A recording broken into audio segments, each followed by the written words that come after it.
Good morning. It is now time for lesson 1.10, everyday math. We're going to do a few things today. So be prepared, be ready. We're going to talk about different units of measurement. So thinking about a ruler, okay, if you're thinking about a ruler, there are two sides to your ruler. Usually you have inches on one side, centimeters on the other side. I want you to take a minute and think which side was bigger. Which side is smaller? So if I tell you I'm measuring something in cubic inches, is that bigger or smaller than cubic centimeters? Is it bigger or smaller than cubic centimeters? All right, if you said cubic inches are larger, you are correct. So is a cubic inch larger or smaller than cubic centimeters, and how do you know? Cubic inches are larger. I know this because an inch is larger than a centimeter. Absolutely. So an inch is about that wide, and a centimeter is about like that. There are about 2.5 centimeters for every inch. So I know inches are larger. That means that a cubic inch would be larger than a cubic centimeter. Okay. List objects, which volumes you might measure in cubic inches. Does it make sense that I would measure my classroom? And it's a huge classroom. Would I measure it in cubic inches? Is that a good use of my time? Okay. Think about a bottle cap. I mean, it's a little tiny bottle cap. Would I measure that in cubic inches? Think about a football field. What are some things that you could measure with cubic inches? So one of the things that you could measure in cubic inches would be a drawer. Something that is a few inches wide by a few inches tall. Sure. Another thing you could measure by cubic inches is a box. And when I say a box, I mean small. Like a small box. Okay? So that means like a little tiny tissue box. Absolutely. A box that you would use for keeping pencils in. Absolutely. Cubic inches would be perfect for that. If I were going to move and I had a big giant refrigerator box, would that be good to use for cubic inches? Probably not. I could probably use like cubic feet for that. So I definitely could use some kind of box. And I'm thinking, if I'm thinking of something, I don't want to make it too huge, right? The other thing I might do in cubic inches would be maybe, let's think about maybe cake. If I'm making a cake and I need to know how much icing I need or how much fondant, a lot of people use like the fondant, like the Play-Doh stuff you put over the top. It's really not Play-Doh. It is edible. But they put that over the top. You need to know how big that is, right? So maybe when you're making a cake. So here are just a couple of ideas. I want you to see if you can come up with other ideas. So down below, or on your paper, go ahead and write at least one more idea that you could measure in cubic inches. Again, a classroom is not a good idea. It's too big. So think about something that's kind of small that you could use. Maybe a book. If you think that you have a great idea, send it to me in a private message, private comment. That way I know. All right. Number 3, how many cubic inches do you think are in a cubic foot? Think about this very carefully. I want you to really think about this very, very carefully. How many cubic inches do you think are in a cubic foot? Well, most people say, well, there are 12 inches in a foot. So there are going to be 12 cubic inches.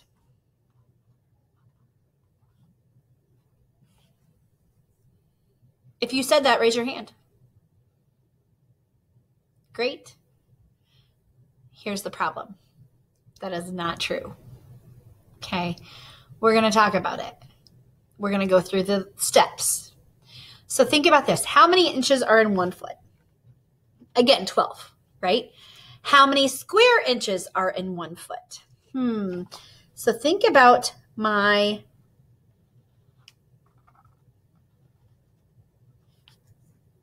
thing that's like this. 1 foot by 1 foot. If I separate this into inches, this now becomes 12 inches by 12 inches. So how many square inches are in 1 square foot? 12 times 12 is 144. That's a lot.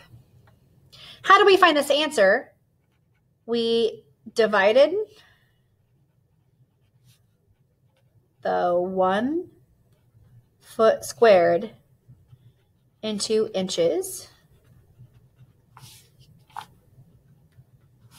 Then we did length times width. So 12 times 12.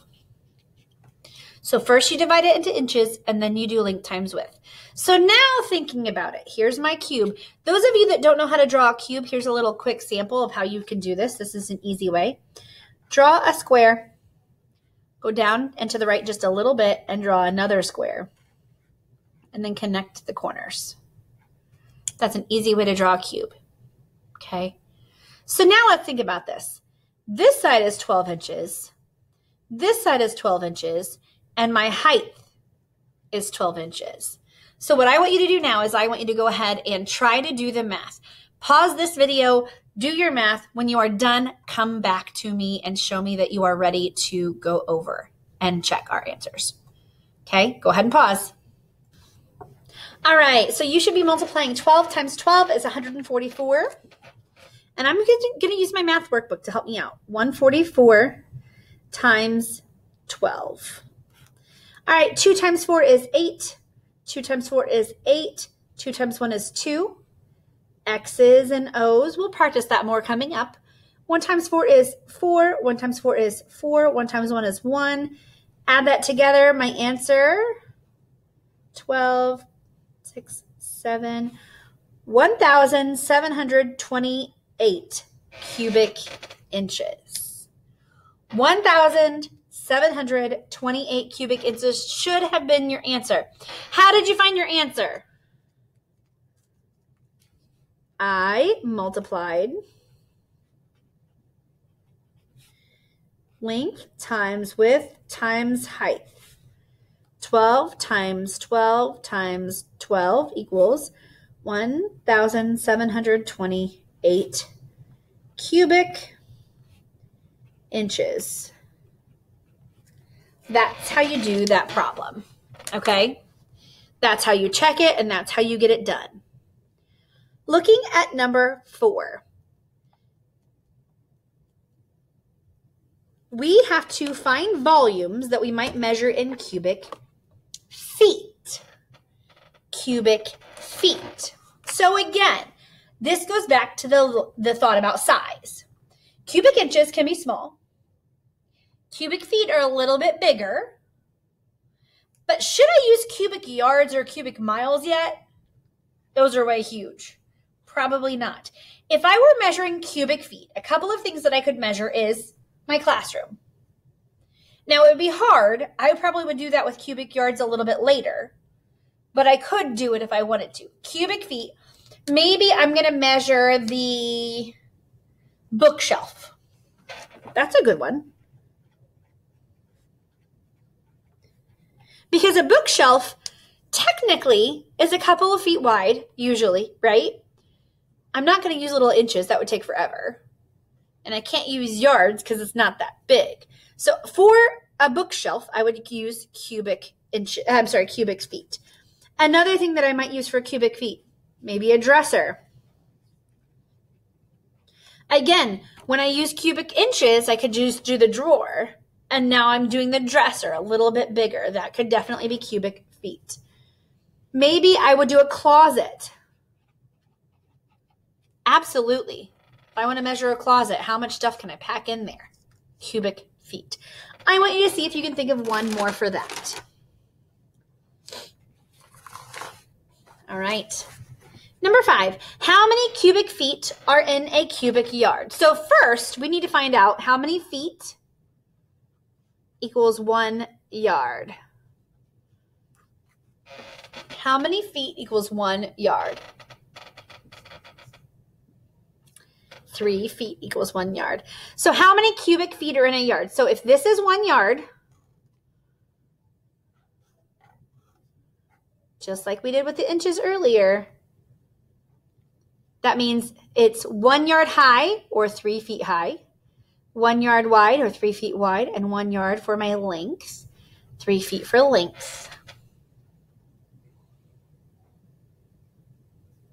So if your answer was 3, you're not right. If your answer is 9, you are not right. Your answer should be 27. How did you find your answer? I separated each yard into feet. 3 feet equals 1 yard. Then I multiplied length times width times height. 3 times 3 times 3 equals 27. That's why I did it. Now think about this one. We have cubic inches. We have cubic feet. Now think about cubic yards. What is something that you could measure in cubic yards? A classroom. A bedroom. A house. So something that's bigger. Okay? Something that's bigger. Maybe a garage. Would I measure the school in cubic yards? To me, that's a little too big. You could. Your number would just be really huge. Okay? Number 7, Dina's family has a freezer that is 2 yards wide, 1 yard long, and 1 yard high. So I'm going to think about this first in cubic yards. 2 yards high, 1 yard long, 2 yards wide, 1 yard long, 1 yard high. So I know that I multiply 2 times 1 times 1 is 2. Now, this is where it's tricky. Now I get to think about my picture.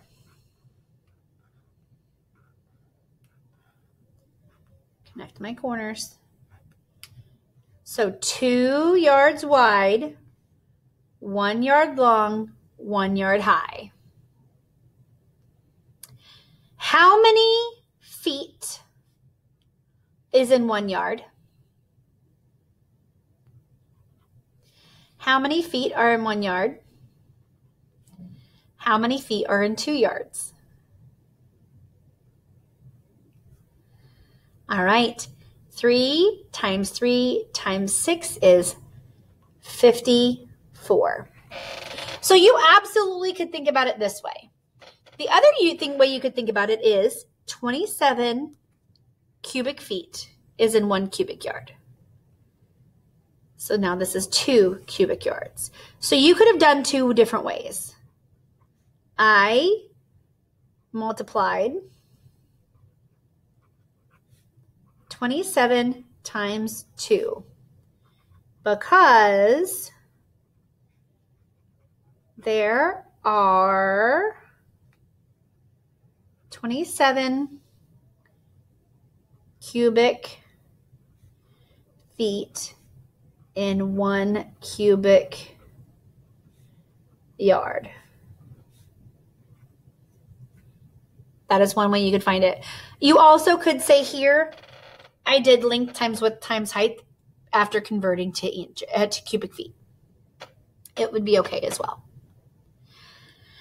And C, do you think cubic yards or cubic feet are better units to measure the volume of the freezer, and why?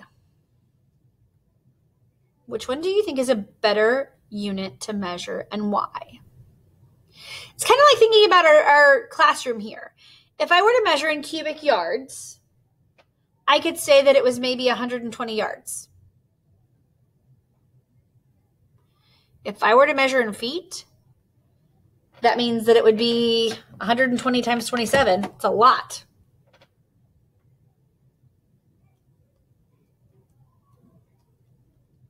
$3,240 cubic feet. It's a large number. So which one is better for this freezer? Why? I think cubic yards is better because the number is more manageable. It's easier to work with. Easier to work with. All right, going on to lesson 110. We're going back to the volume of each rectangular prism. This is where we've done this before. This is a practice. I'm actually going to add this onto your Google Slides for today. So you will need to do numbers 1, 2, 3, and 4 on that Google slide. Your job today is to do these and get them perfect. You know that you can do length times width times height. You can do base times height. You can use any of those strategies. So you're going to do all 4 of these problems on your Google Slides. Make sure you get them done today. And then math boxes. This math box is for a grade. This is going in the grade book. Okay? This is going in the grade book. You have volume. You need to figure out an answer. It holds twice as many, so think about it. How do I figure that out? If this equals 1,000, what if I multiply times 2? You shouldn't have to actually do the math. This should be super easy. Here's your area. Conversions. So these, 1 yard equals 3 feet. So keep that in mind. Miles to feet. This is where you can use your SRB. So I showed you how to get access to that online. These are the pages that you can look at for those helpful hints. So go to McGraw-Hill on your little waffle. Click in Everyday Math and go to your SRB and look at those pages if you need help converting. So don't forget to use PEMDAS, PEMDAS. Parentheses, exponents, multiplication, division, addition, subtraction. And finally, number 6, Maria bought 5 tickets for $20 each. Each ticket had a $2 fee. Write an expression that shows how much Maria paid for the tickets. This one is for a grade. I am also going to help you along with the lines of this one. You need to first start. How many tickets did she buy? Times the cost.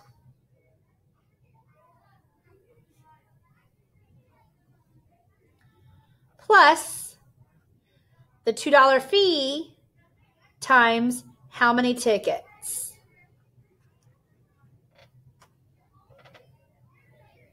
I just gave you a giant hint. Do not write this. That is not what you need to write. You need to write it with numbers. And you need to do it with making an actual expression. Okay? All right. Have a great day, guys. I very much appreciate you guys and your hard work. I know this is a long lesson, and I tried to work through it. There are a lot of things that I needed to make sure I covered today. So don't forget, you can always pause in the middle of a lesson. By the way, if you do this the way that I showed you here, I'm going to know that you watched my video. That is my hint for the day. I'm not going to give you a keyword. This is going to show me that you watched my video, putting it in this order. So again, how many tickets and how much do they cost? Plus $2 times the number of tickets. That's your expression you're going to use. Have a great day, guys. Thanks.